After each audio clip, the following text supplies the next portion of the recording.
सभी को जय मसीह की। प्रभु का धन्यवाद हो कि हम फिर से एक और सप्ताह का पहला दिन परमेश्वर के चरणों पर आ सके और प्रभु की आराधना कर सके। और अब हम परमेश्वर के वचन से कुछ देर मनन करेंगे। हम जिस पुस्तक का अध्ययन करते आए हैं उसी पुस्तक को निकालें, नहम्याह की पुस्तक।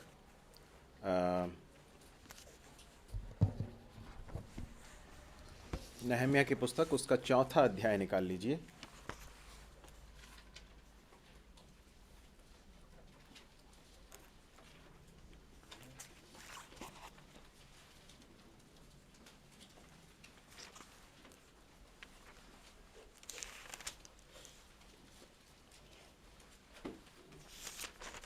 नहम्याह की पुस्तक उसका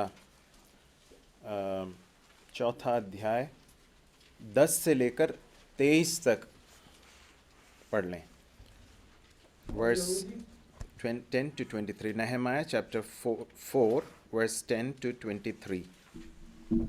और यहूदी कहने लगे, धोने वालों का बल घट गया और मिट्टी बहुत बड़ी है, इसलिए शहरपनाह हमसे नहीं बन सकती। और हमारे शत्रु कहने लगे कि जब तक हम उनके बीच में न पहुंचे और उन्हें घात करके वह काम बंद न करें, तब तक उनको न कुछ मालूम होगा और न कुछ दिखाई पड़ेगा। फिर जो यहूदी उनके आसपास रहते थे, उन्होंने सब स्थानों से 10 बार आकर हम लोगों से कहा, तुमको हमारे पास लौट आना चाहिए। इस कारण मैंने लोगों को तलवारें, बर्छियां और धनुष देकर शहरपनाह के पीछे सबसे नीचे के खुले स्थानों में घराने के अनुसार बैठा दिया। तब मैं देख कर उठा और रईसों और हाकिमों और सब लोगों से कहा, उनसे मत डरो। प्रभु जो महान और भय योग्य है, उसी को स्मरण करके अपने भाइयों, बेटों, बेटियों, स्त्रियों और घरों के लिए युद्ध करना। जब हमारे शत्रुओं ने सुना कि यह बात हमको मालूम हो गई है और परमेश्वर ने उनकी युक्ति निष्फल की है, तब हम सब के सब शहरपनाह के पास अपने अपने काम पर लौट गए। और उस दिन से मेरे आधे सेवक तो उस काम में लगे रहे और आधे बर्छियों, तलवारों, धनुषों और झिलमों को धारण किए रहते थे और यहूदा के सारे घराने के पीछे हाकिम रहा करते थे। शहरपनाह के बनाने वाले और बोझ के ढोने वाले दोनों भार उठाते थे, अर्थात एक हाथ से काम करते थे और दूसरे हाथ से हथियार पकड़े रहते थे। और राज अपनी अपनी जांघ पर तलवार लटकाए हुए बनाते थे। और नरसिंहों का फूंकने वाला मेरे पास रहता था। इसलिए मैंने रईसों, हाकिमों और सब लोगों से कहा, काम तो बड़ा और फैला हुआ है और हम लोग शहरपनाह पर अलग अलग एक दूसरे से दूर रहते हैं। इसलिए जिधर से नरसिंगा तुम्हें सुनाई दे, उधर ही हमारे पास इकट्ठे हो जाना। हमारा परमेश्वर हमारी ओर से लड़ेगा। यूं हम काम में लगे रहे और उनमें आधे पौ फटने से तारों के निकलने तक बर्छियां लिए रहते थे। फिर उसी समय मैंने लोगों से यह भी कहा कि एक मनुष्य अपने दास समेत यरूशलेम के भीतर रात बिताया करे, कि वे रात को तो हमारी रखवाली करे और दिन को काम में लगे रहे। और न तो मैं अपने कपड़े उतारता था और न मेरे भाई, न मेरे सेवक, न वे पहरुए जो मेरे अनुचर थे अपने कपड़े उतारते थे। सब कोई पानी के पास हथियार लिए हुए जागते थे। प्रभु अपने वचन के पढ़े सुने जाने पर आशीष दे। पिछली बार हमने नहम्याह के इसी अध्याय के पहले 9 पदों का अध्ययन किया था और आपको याद हो तो हमने इस बात को देखा था कि किस तरह से जब कार्य बढ़ने लगा, परमेश्वर का कार्य बढ़ने लगा, तो कुछ लोग जो परमेश्वर के कार्य का विरोध कर रहे थे, वो लोग बहुत रिसिया गए करके लिखा है, बहुत क्रोधित हो गए, उनको बहुत बुरा लगा। और फिर वो उनके आक्रमण का, उनके विरोध का जो तरीका है वो इस तरह से होने लगा कि वे लोग मजाक उड़ाने लगे और इस तरह से कहने लगे कि ये निर्बल यहूदी क्या करना चाहते हैं, अगर एक गीदड़ भी अगर उस शहरपनाह पर अगर चढ़ जाएगा तो वो गिरकर ढह जाएगा।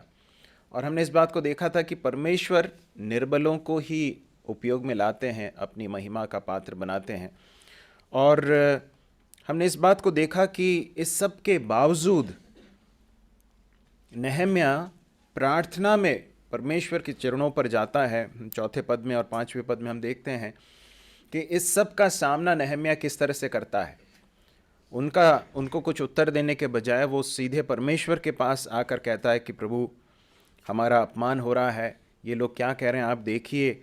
और उसके बाद 6वें पद में हम पढ़ते हैं कि हम लोगों ने शहरपनाह को बनाया। देखिए, परमेश्वर के कार्य का विरोध हमेशा से होता आया है और होता जाएगा। जब तक हम इस संसार में हैं, जब तक कलीसिया इस संसार में है, तब तक प्रभु के कार्य का विरोध होता रहेगा, क्योंकि एक शत्रु है शैतान, जो हमेशा परमेश्वर के राज्य के विरोध में कार्य करता है और उसका कार्य जारी रहेगा। जब तक प्रभु का आगमन नहीं होता तब तक हमें इस विरोध को और इस रेजिस्टेंस को सामना करना पड़ेगा। परंतु एक बात जो हमें स्मरण रखना है वो ये है कि परमेश्वर का कार्य रुकना नहीं चाहिए, हम उसे जारी रखने के लिए हमें बुलाया गया है। तो हम पढ़ते हैं कि हम लोगों ने शहरपनाह को बनाया। ये सब चीज़ें हो रही हैं, परंतु नहम्याह अपने कार्य को रोकता नहीं। लिखा है कि हम लोगों ने शहरपनाह को बनाया। 6वें पद में हम पढ़ते हैं, और सारी शहरपनाह आधी ऊंचाई तक जुड़ गई। अब ये कोई साधारण बात नहीं है, ये कोई छोटी बात नहीं है। वो शहरपनाह जो है, वो जो दीवार है, वो बहुत बुरी स्थिति में थी। उसके बनने के कोई संभावनाएं, गुंजाइश जो है मानुषिक रूप से लोगों को नहीं दिखाई दे रही थी। परंतु परमेश्वर के आश्चर्य कर्म के द्वारा परमेश्वर ने बड़ा अचंभा किया, नहम्याह को उठाया और उसके नेतृत्व में लोगों ने आरंभ किया कार्य करना। बहुत विरोध हो रहा है, लेकिन इसके बावजूद काम कहाँ तक पहुँच गया?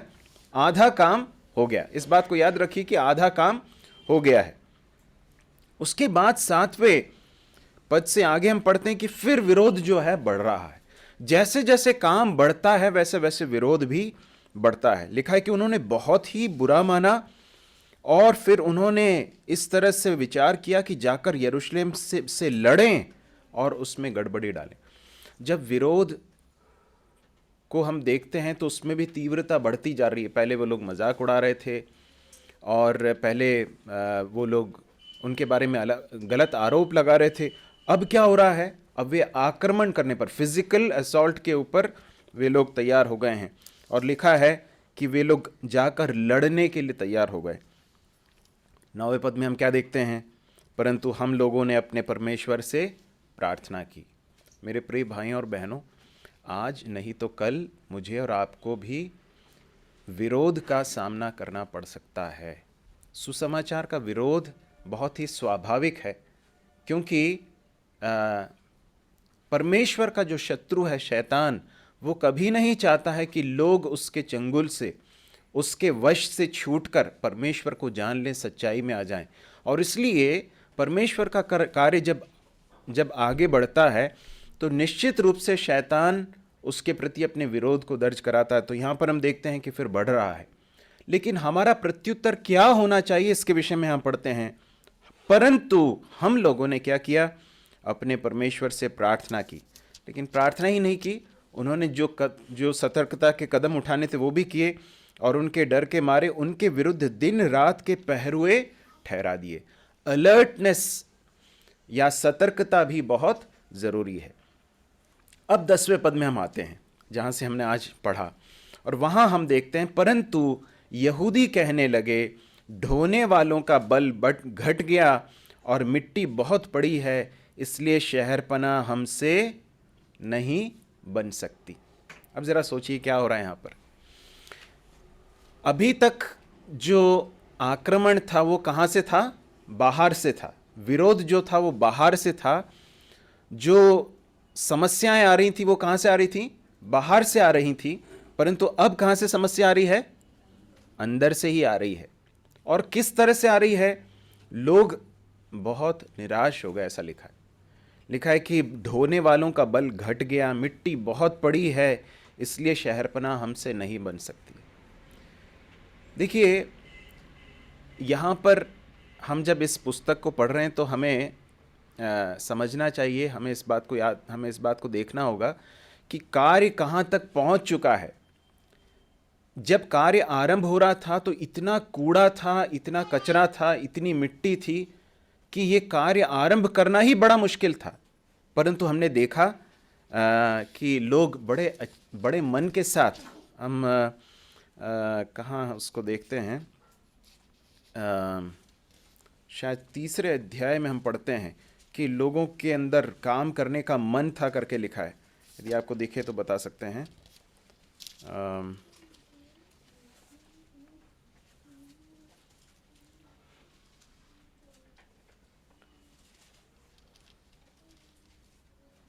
ओके, 4 अध्याय के 6वें पद को पढ़िए।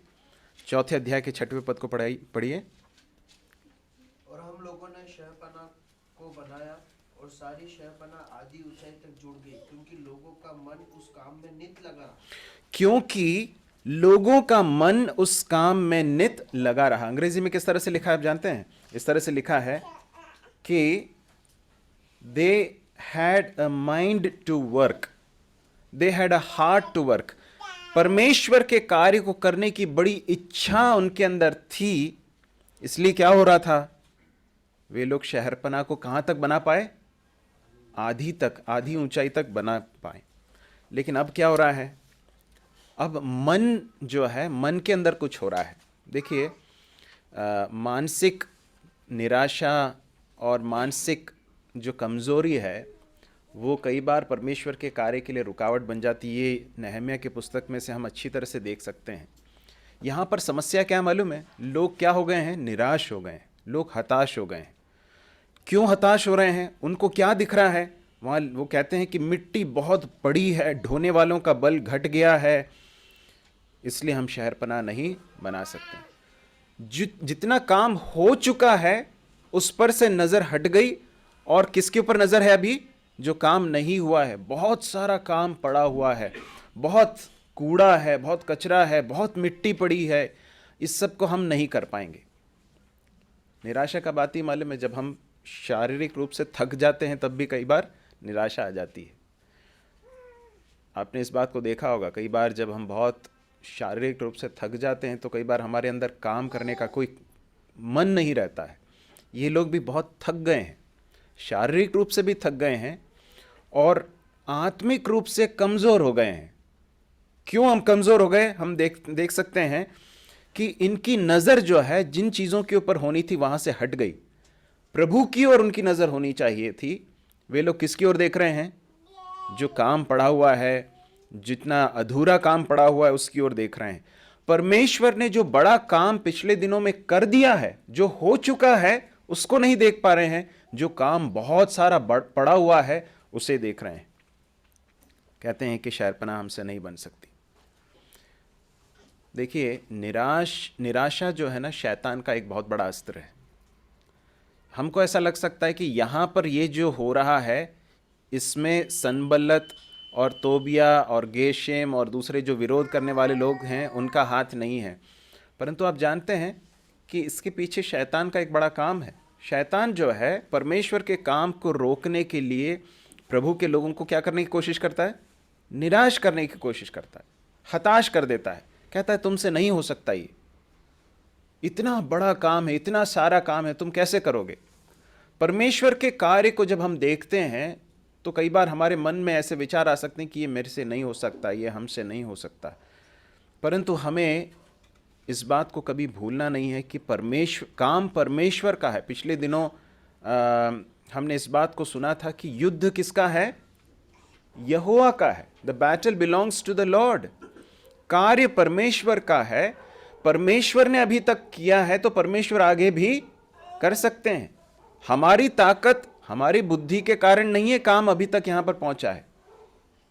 एक मंडली के रूप में भी हमें इस बात को कभी भूलना नहीं चाहिए कि हम इस पड़ाव तक यदि हम पहुंचे हैं तो ये हमारे किसी सामर्थ्य के कारण नहीं है, परंतु परमेश्वर के असीम अनुग्रह से हुआ है। और इसलिए हमें कभी भी निराश नहीं होना। यहाँ पर हम देखते हैं कि लोग निराश हो गए, कहने लगे हमसे नहीं ये हो पाएगा। कहते हैं कि शहरपनाह हमसे नहीं बन सकती।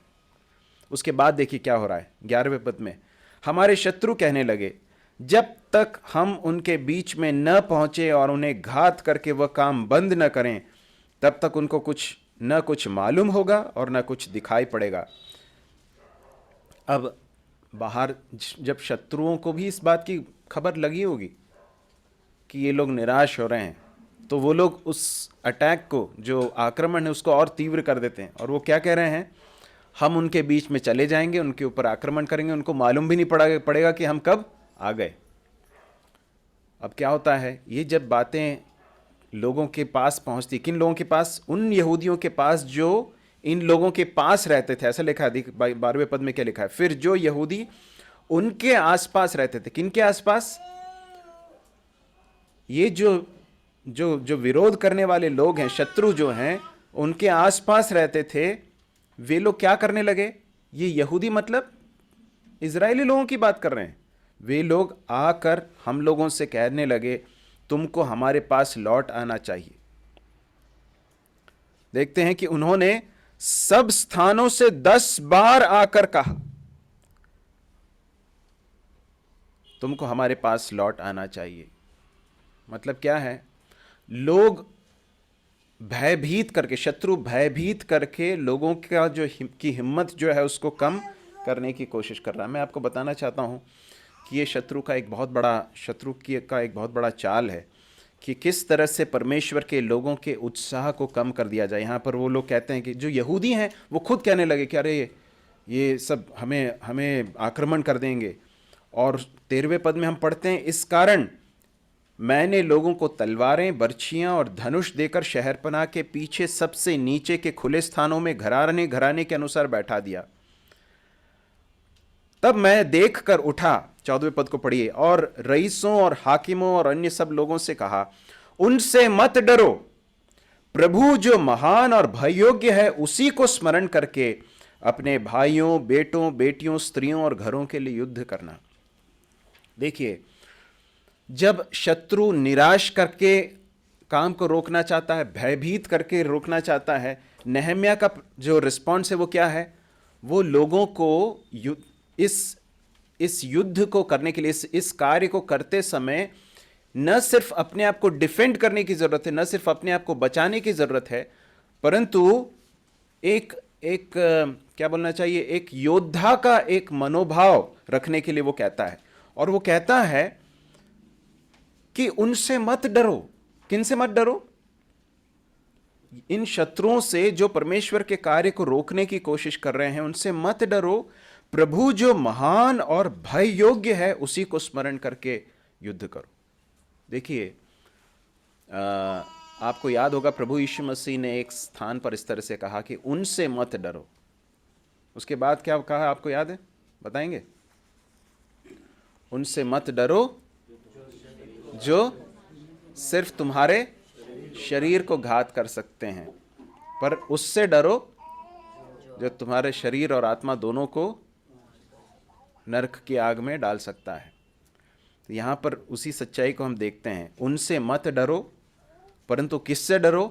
परमेश्वर से, प्रभु से डरो जो महान और भय योग्य है। वो है जो भय योग्य है, उसका भय मानो।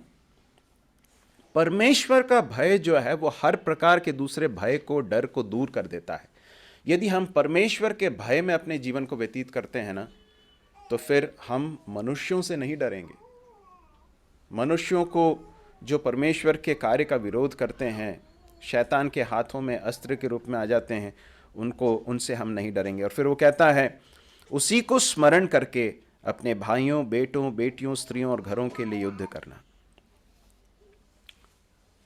हमारी दृष्टि यदि सही व्यक्ति पर नहीं होगी तो फिर हम इस कार्य में पिछड़ जाएंगे, परमेश्वर के कार्य में हम पिछड़ जाएंगे। इस बात को याद रखें। यदि हमारी दृष्टि अधूरे काम पर है, काम इतना सारा है, कैसा करेंगे, परमेश्वर का काम जो है इतना बड़ा दिखाई देता है, कैसे करेंगे, यदि ऐसा हमें दिखाई देता है, यदि हमारी दृष्टि विरोध करने वाले लोगों के ऊपर है, तो फिर शैतान अपने काम में सफल हो जाएगा, परमेश्वर के काम को रोकने में सफल हो जाएगा। परंतु यहाँ पर नेहम्याह स्मरण दिलाता है, उनसे मत डरो, प्रभु जो महान और भययोग्य है उसी को स्मरण करके अपने भाइयों, बेटों, बेटियों, स्त्रियों और घरों के लिए युद्ध करना। 15वां पद, जब हमारे शत्रुओं ने सुना यह बात हमको मालूम हो गई है और परमेश्वर ने उनकी युक्ति निष्फल की है, तब हम सब के सब शहरपनाह के पास अपने अपने काम पर लौट गए। शत्रुओं को मालूम पड़ गया कि उनकी युक्ति क्या हो गई है, निष्फल हो गई है, विफल हो गई है। उनकी ये बात हमको मालूम पड़ गई है, और देखिए क्या लिखा है, परमेश्वर ने उनकी युक्ति निष्फल की है। आपको याद होगा दाऊद एक बार अपने घर से भाग कर जा रहा था, उसका बेटा अबशालोम जो है उसके प्राण के पीछे लग गया, उसका खुद का बेटा, और वो जाता है, वो भाग कर जाता है, और उस समय पर अहीतोपेल नाम का एक व्यक्ति है जो एक समय पर एडवाइज़र हुआ करता था, और उस समय पर अहीतोपेल जो है वो अबशालोम को, अब दाऊद जो है अपनी राजधानी से, राजमहल से भाग कर जंगलों में फिर रहा है, और अबशालोम और उसकी सेना उसके पीछे हाथ धोकर पड़ी हुई है। दाऊद की दशा क्या होगी आप सोचकर देख सकते हैं। उस समय पर दाऊद परमेश्वर से प्रार्थना करता है, प्रभु अहीतोपेल की युक्ति को क्या कर दे, निष्फल कर दे। और ऐसा ही हुआ। हम जाके आगे पढ़ते हैं। देखिए, परमेश्वर है जो मनुष्यों की युक्ति को निष्फल कर देता है। मनुष्यों की युक्ति क्या है? मनुष्य इस तरह से प्लान बनाते हैं। एक भाग निकालिए जिसे इसे समझने के लिए, भजन 2, साम 2, भजन 2 पढ़िए। उसके पहले कुछ पदों को जल्दी से पढ़ लीजिए। जाति जाति के लोग क्यों हुल्लड़ मचाते हैं और देश देश के लोग व्यर्थ बातें क्यों सोच रहे हैं। यहोवा और उसके अभिषेक के विरुद्ध पृथ्वी के राजा मिलकर और हाकिम आपस में सम्मति करके कहते हैं, आओ हम उनके बंधनों को तोड़ डालें और उनकी रस्सियों को अपने ऊपर से उतार फेंकें। वह जो स्वर्ग में विराजमान है हंसेगा, प्रभु उनको ठट्टों में उड़ाएगा।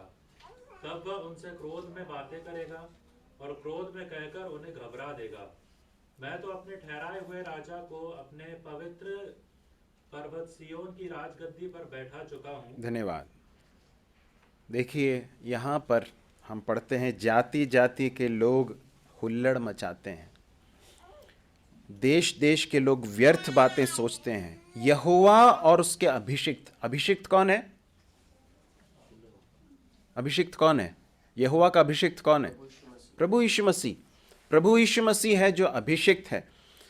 यहोवा परमेश्वर और प्रभु यीशु मसीह के विरुद्ध पृथ्वी के राजा मिलकर और हाकिम आपस में सम्मति करके कहते हैं, आओ हम उनके बंधन तोड़ डालें, उनकी रस्सियों को अपने ऊपर से उतार फेंकें।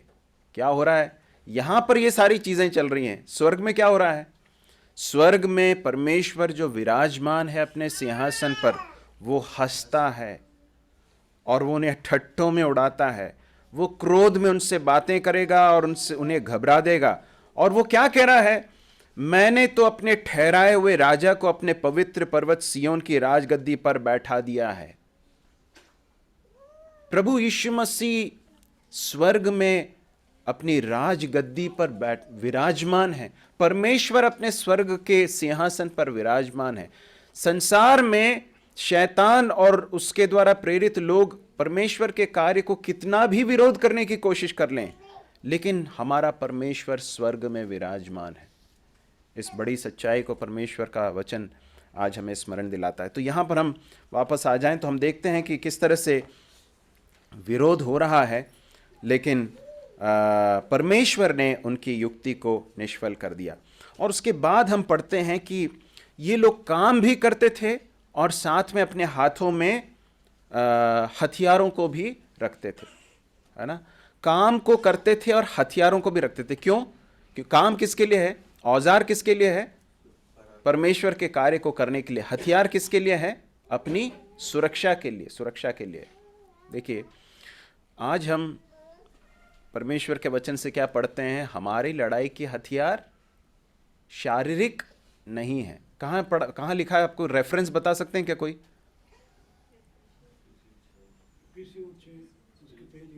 नहीं, मैंने जो बोला फिर से मैं बोलता हूँ, जरा ध्यान से सुनिए। हमारी लड़ाई के हथियार शारीरिक नहीं है परंतु सामर्थी हैं, गढ़ों को ढाने के लिए सामर्थी हैं। कहाँ लिखा है? प्रभु ने चाहा तो हम फिर से हमारा जो अटल वचन में से जो मेमोराइजेशन है ना उसको हम स्टार्ट करेंगे। हाँ, कुरिन्थियों, दूसरा कुरिन्थियों 10वां अध्याय 5वां पद, जल्दी पढ़िए। दूसरा कुरिन्थियों 10 का 5।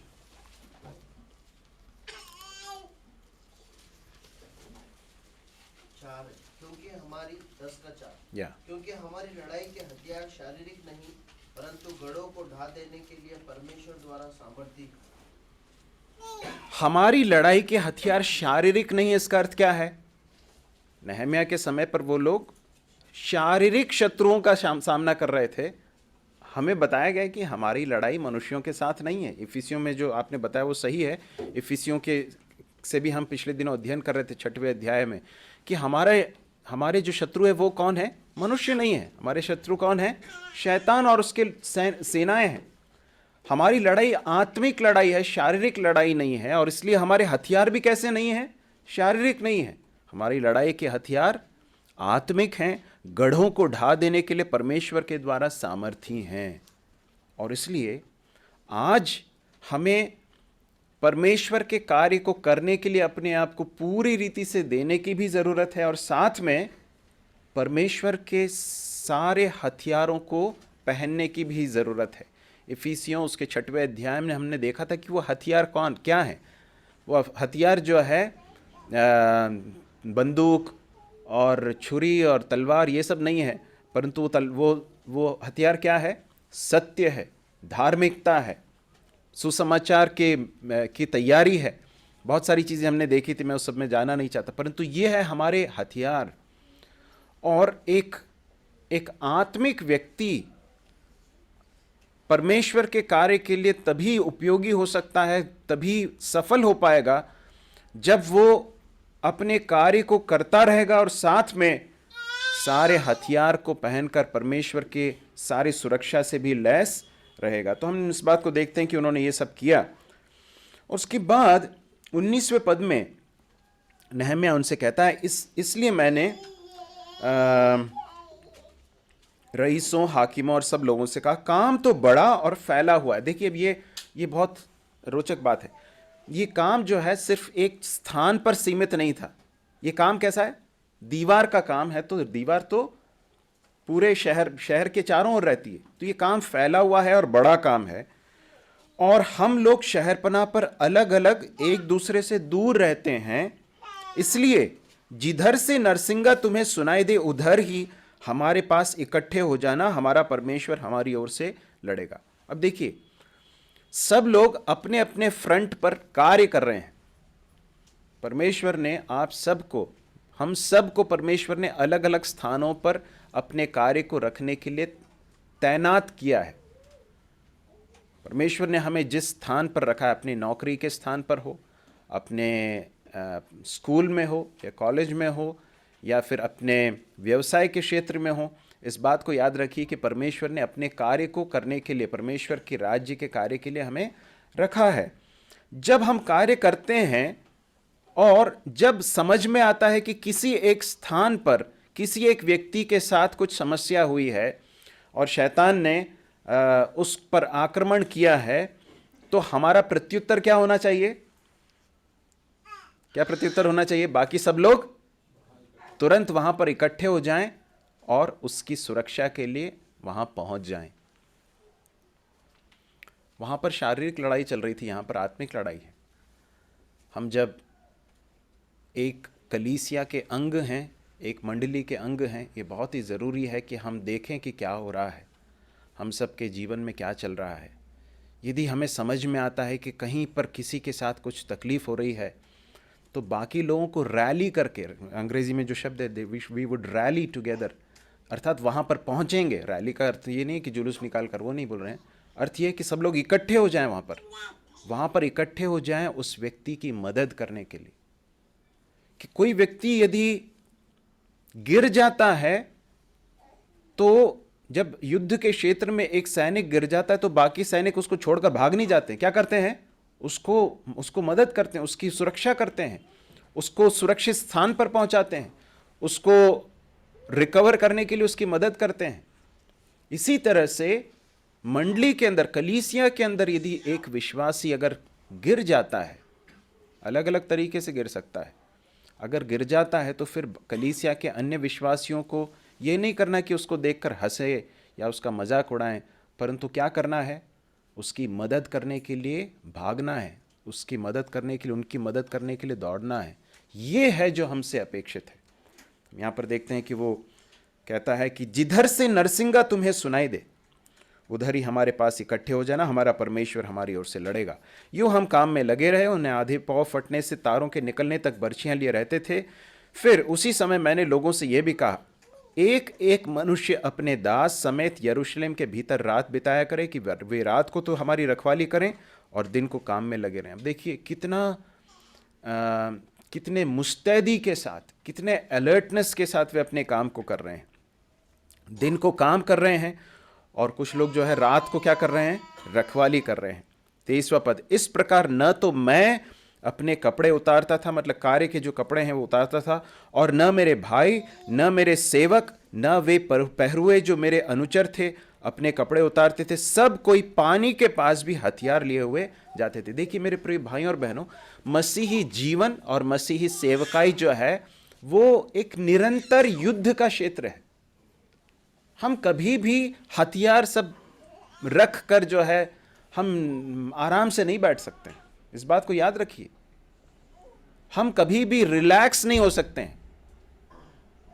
रिलैक्स होने का समय आएगा जब हम प्रभु के पास पहुंचेंगे, परंतु मसीह जीवन में हमेशा सतर्कता और सजग रहना बहुत ही जरूरी है, क्योंकि कब शत्रु आक्रमण कर दे हम कह नहीं सकते। इसलिए लिखा है कि जब वे पानी पीने के लिए जाते थे तब भी हथियार लिए हुए जाते थे। अब हम 5वें अध्याय में आ जाएंगे। 5वें अध्याय में आ जाएं।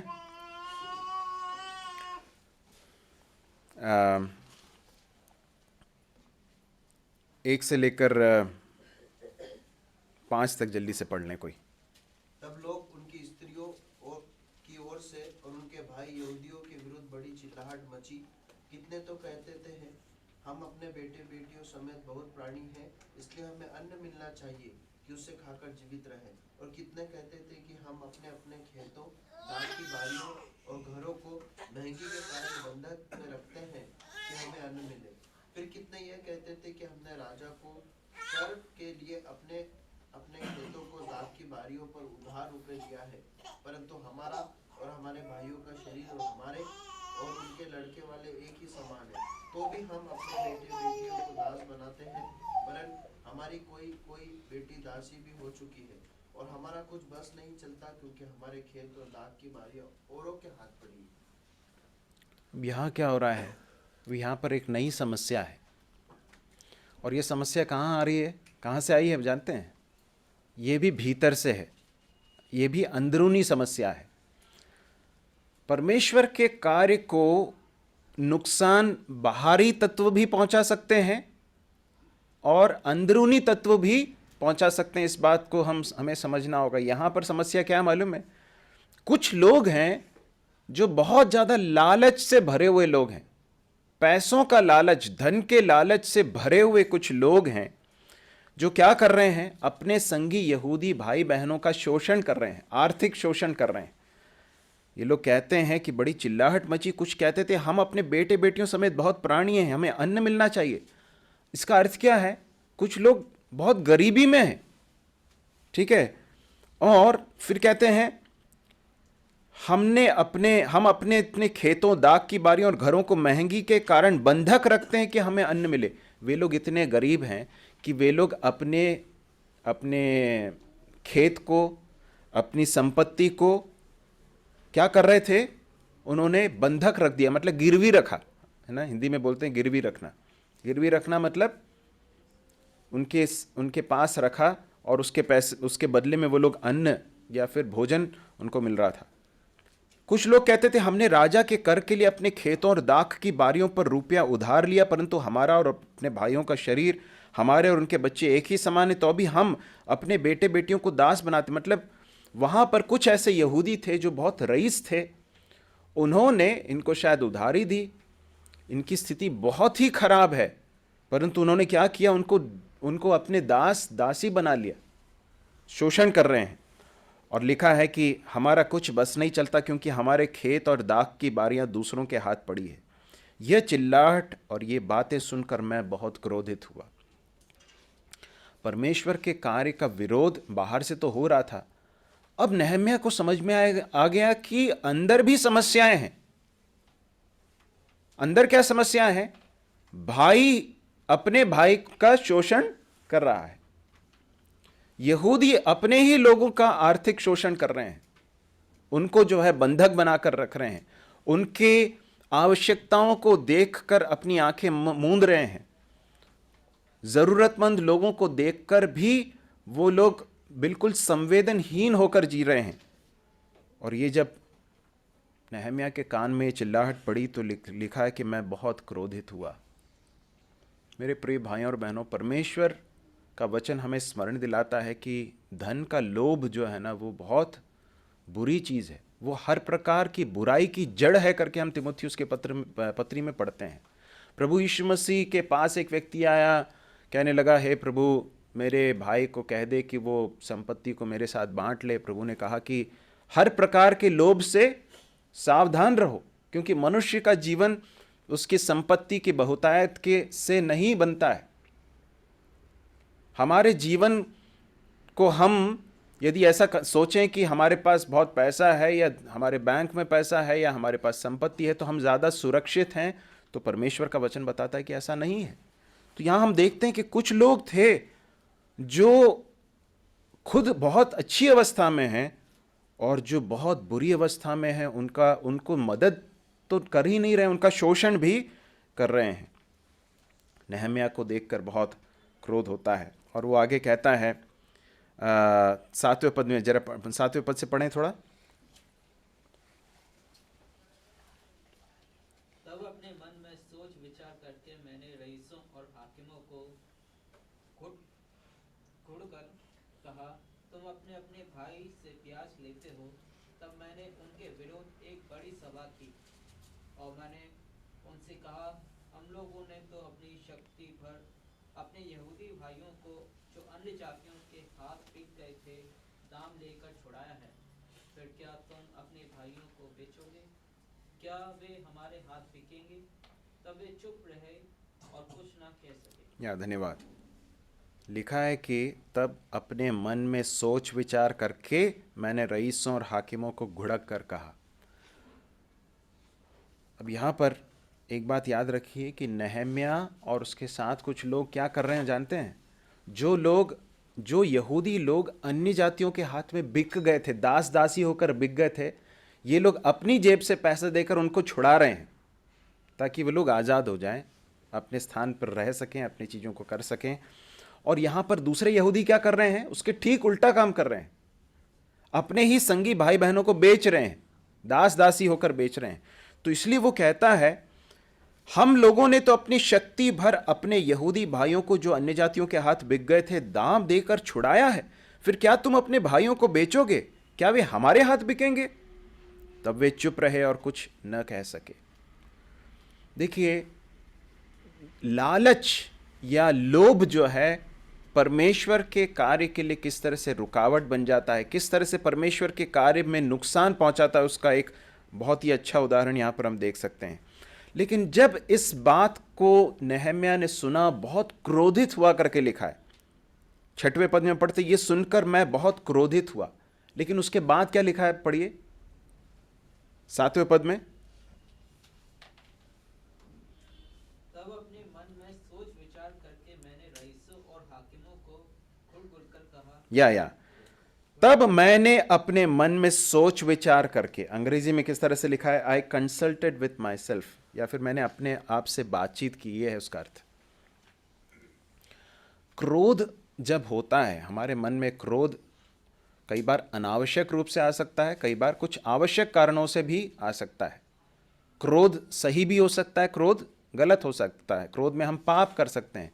लेकिन जब भी क्रोध होता है, क्रोध आता है हमारे मन में, भले अच्छी बात के लिए भी हो, तो भी एक बहुत महत्वपूर्ण प्रिंसिपल है यहाँ पर, एक सिद्धांत है। वो क्या है आप जानते हैं? हमें अपने आप से बातचीत करनी चाहिए कि मैं जो करने जा रहा हूँ, जो बोलने जा रहा हूँ, मैं जिस तरह से प्रत्युत्तर देने जा रहा हूँ, वो सही है क्या? We have to think. जो लोग नहीं सोचते हैं वे लोग कुछ भी बोल देते हैं या कुछ भी प्रत्युत्तर दे देते हैं। यहाँ पर हम देखते हैं, तब मैंने अपने मन में सोच विचार करके फिर बातें की। मेरे प्रिय भाइयों और बहनों, कई बार हो सकता है किसी विषय के बारे में हमारे मन में कुछ अच्छा नहीं लगे या बुरा लगे, लेकिन हमें करना क्या है? हमें सोच विचार करके ही रिस्पॉन्ड करना। लिखा है कि मैंने रईसों और हाकिमों को घुड़क कर कहा। उसके बाद की बातों को हमने देखा था। तो ये एक बहुत महत्वपूर्ण बात है। परमेश्वर के आत्मा से नियंत्रित एक व्यक्ति के अंदर क्या दिखाई देगा आप जानते हैं? संयम दिखाई देगा। वो बिना सोचे समझे नहीं बोलेगा। क्रोध आते से ही जो मन में आता है वो बोल दिया, तो हम पवित्र आत्मा के नियंत्रण में जीने वाले व्यक्ति नहीं है। लेकिन क्रोध में अपनी बात को अपने आप से बातचीत करके, सोच विचार करके, नहम्याह ने ऐसा नहीं किया कि ठीक है कोई बात नहीं, अपन नहीं बात नहीं करेंगे, ऐसा है क्या? नहीं, उसने उस गलती को कन्फ्रंट किया, उसने उस गलती का सामना किया। इस तरह से लिखा है। वो कहता उनको घुड़क कर कहा, उनको डांटा कि तुम ये जो कर रहे हो वो गलत है। 9वें पद में कहता, फिर मैं कहता गया जो तुम करते हो वो अच्छा नहीं है। क्या तुमको इस कारण हमारे परमेश्वर का भय मानकर चलना नहीं चाहिए कि हमारे शत्रु जो अन्य जाति हैं वे हमारी नाम धराई न करें? मैं भी और मेरे भाई और सेवक उनको रुपया और अनाज उधार देते हैं, परंतु हम इसका ब्याज छोड़ दें। वे लोग ब्याज भी ले रहे थे, अपने लोगों को दास दासियां बना रहे थे, जो पैसा उनको दे रहे थे उसका ब्याज ले रहे थे। अब मैं आपको बताना चाहता हूँ, इजरायलियों को ये स्पष्ट आज्ञा दी गई थी कि ऐसा नहीं करना है। तो ये सब परमेश्वर की व्यवस्था के विरोध में ये लोग कर रहे थे। और आगे कहते हैं, आज ही उनको उनके खेत और दाख और जैतून की बारियां और घर फेर दो। जो रुपया, अन्न, नया दाख मधु और टटका तेल तुम उनसे ले लेते हो, उसका 100वां भाग फेर दो। उन्होंने कहा, हम उन्हें फेर देंगे। अब देखिए 12वां पद क्या लिखा है? उन्होंने कहा, हम उन्हें फेर देंगे। जब नहम्याह एक आत्मिक अगुवे के रूप में उनकी गलती का सामना करता है, उस समय पर उनका रिस्पॉन्स क्या है? उनका प्रत्युत्तर क्या है? वे लोग अपनी गलती को मान लेते हैं और उसको सही करने के लिए कदम उठाते हैं। मेरे प्रिय भाइयों और बहनों, जब परमेश्वर के वचन के द्वारा हमें हमारी गलती दिखाई जाए या हमारे आत्मिक अगुवे हमें करेक्ट करें, तो बहुत ही ज़रूरी है कि हम उसे ठीक करके एक सही एटीट्यूड के साथ, एक अच्छे मनोभाव के साथ उसका प्रत्युत्तर दे। लिखा, हम उन्हें फेर देंगे और उनसे कुछ न लेंगे, जैसा तू कहता है वैसा ही हम करेंगे। तब मैंने याजकों को बुलाकर उन लोगों को ये शपथ खिलाई कि वे इसी वचन के अनुसार करेंगे। ये इस तरह से भी रिस्पॉन्ड कर सकते थे, प्रत्युत्तर दे सकते थे कि हम ऐसा सब नहीं करेंगे। उन्होंने हमसे उधार लिया है, हम काहे को वापस दें? उनकी समस्या उनको समझने दो। ऐसा नहीं। जब नहम्याह उनको उनकी गलती का एहसास दिलाता है, नहम्याह उनकी गलती का सामना करता है, वो कहते हैं कि हाँ हमने गलती की है, हम इसे ठीक करेंगे, हम वैसा ही करेंगे जैसा तू हमसे कहता है। लेकिन नहम्याह उस बात को वहाँ छोड़ नहीं देता। नहम्याह क्या करता है? वो कहता है याजकों को बुलाओ और उनको ये शपथ खिलाए कि वे इसी वचन के अनुसार करेंगे। परमेश्वर के लिए कोई कार्य करने की बात आती है या फिर अपनी चीज़ों को ठीक करने की बात आती है, हमारे जीवन में कुछ ठीक नहीं चल रहा है, उसे करेक्ट करने की बात आती है, तो कई बार हम लोग मुंह से तो बोल देते हैं, लेकिन उसको करने में हम कई बार कमिटेड नहीं रहते हैं। कमिटेड का मतलब क्या है? समर्पित नहीं रहते हैं। यहाँ लिखा है कि उनको शपथ खिलाई। शपथ खिलाना मतलब क्या है? Now you are bound by that. अब तुम इस अपनी शपथ से बंधे हुए हो कि तुम इसे करोगे। एक अच्छे अगुवे का एक लक्षण वहाँ पर हमें दिखाई देता है। नहम्याह उस चीज़ को छोड़ नहीं देता है। नहम्याह ये नहीं कहता कि हाँ ठीक है तुमने बोल दिया बढ़िया है, नहीं, वो कहता है कि तुम शपथ खाओ कि इसी वचन के अनुसार करोगे। 13वां पद, फिर मैंने अपने कपड़े की छोर झाड़ कर कहा, इसी रीति से जो कोई इस वचन को पूरा न करे उसको परमेश्वर झाड़ कर उसका घर और कमाई उससे छुड़ाए और इसी रीति से वह झाड़ा जाए और छूछा हो जाए। तब सारी सभा ने कहा आमीन और यहोवा की स्तुति की। तब लोगों ने इस वचन के अनुसार काम किया। 52 दिनों के अंदर परमेश्वर का काम, ये जो कार्य होना था शहरपना का काम, वो पूरा हुआ। लेकिन क्यों हुआ आप जानते हैं? उसमें बहुत सारी चीज़ें हैं। परमेश्वर के लोगों ने परमेश्वर की बुलाहट के प्रति रिस्पॉन्ड किया, परमेश्वर की बुलाहट को सुना, आज्ञा मानी, अपने पापों से मन फिराकर उन चीज़ों को ठीक किया जो गलत थीं, और प्रार्थना में वे लगे रहे और सतर्क रहे। ये सारी चीज़ें करते करते करते जो है परमेश्वर का कार्य पूरा हुआ। यदि हम भी चाहते हैं कि परमेश्वर का काम हमारे जीवन के द्वारा हो, तो हमें भी इसी तरह से रेसोल्यूट होकर परमेश्वर के कार्य को करने की ज़रूरत है, समर्पित होकर परमेश्वर के कार्य को करने की ज़रूरत है। यदि आज परमेश्वर का आत्मा हमें कुछ दिखा रहा है ना, आज नहम्याह के पुस्तक से हमने देखा कि इज़राइली लोगों के एक बड़ी समस्या को, अंदरूनी समस्या को, हृदय के अंदर की समस्या जो कि लोभ है, लालच है, उसको नहम्याह ने डील किया। उसने कहा कि ये गलत है, तुम बहुत गलत कर रहे हो। उसको जब डील किया तो लोगों ने उसके प्रति अपना प्रत्युत्तर दिया। नहम्याह कहता है कि आज इसके साथ डील करो, डील विद इट नाउ। यदि आज परमेश्वर ने मुझे और आपको कोई क्षेत्र दिखाया हमारे जीवन का जहाँ पर चीज़ें ठीक नहीं हैं, तो आज हम उसको छोड़ ना दें, ऐसे ही छोड़ कर चले ना जाएं। आज उसके साथ डील करें, उसके लिए कॉन्क्रीट स्टेप्स उठाएं, उसके लिए निश्चित ठोस कदम उठाएं कि मैं ये करूँगा। प्रभु के सामने कमिटमेंट में आए कि प्रभु, मैंने इस क्षेत्र को अभी तक बहुत लापरवाही के साथ रखा, आज मैं इसके लिए कदम उठाना चाहती हूँ। प्रभु हमारी सहायता करे। इस वचन के पढ़े सुने जाने पर सब प्रभु अपनी आशीष दे। प्रभु के नाम की महिमा हो।